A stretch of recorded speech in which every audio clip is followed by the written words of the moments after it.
باپ اور بیٹے اور روح القدس کے نام میں آمین۔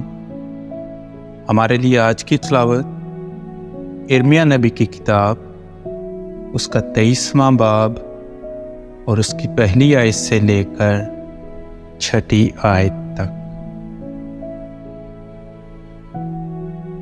ان چرواہوں پر افسوس جو میری چراگاہ کی بھیڑوں کو ہلاک کرتے اور پراگندہ کرتے ہیں، یوں خداوند کا فرمان ہے۔ اس لیے خداوند اسرائیل کا خدا ان چرواہوں کے حق میں جو میری امت کو چراتے ہیں یوں فرماتا ہے کہ تم نے میرے گلے کو پراگندہ کیا اور اسے ہانک کر نکال دیا اور اس کی خبر گیری نہ کی، اس لیے میں تمہارے کاموں کی بدی کی وجہ سے تمہاری خبر لوں گا، یوں خداوند کا فرمان ہے۔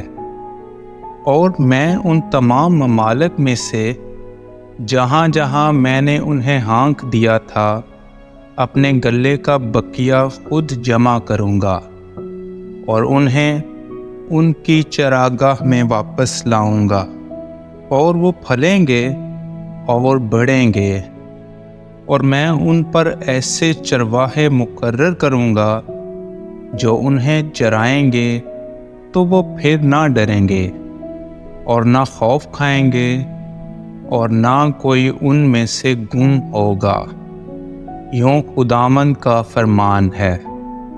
دیکھ، یوں خداوند کا فرمان ہے، وہ دن آتے ہیں جن میں میں داؤد کے لیے ایک صادق کونسل پیدا کروں گا، جو بادشاہ ہو کر سلطنت کرے گا۔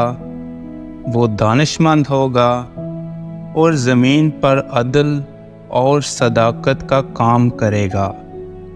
اسی کے ایام میں یہودا نجات پائے گا اور اسرائیل اطمینان سے سکونت کرے گا، اور جس نام سے وہ پکارا جائے گا وہ یہ ہوگا کہ خداوند ہماری صداقت۔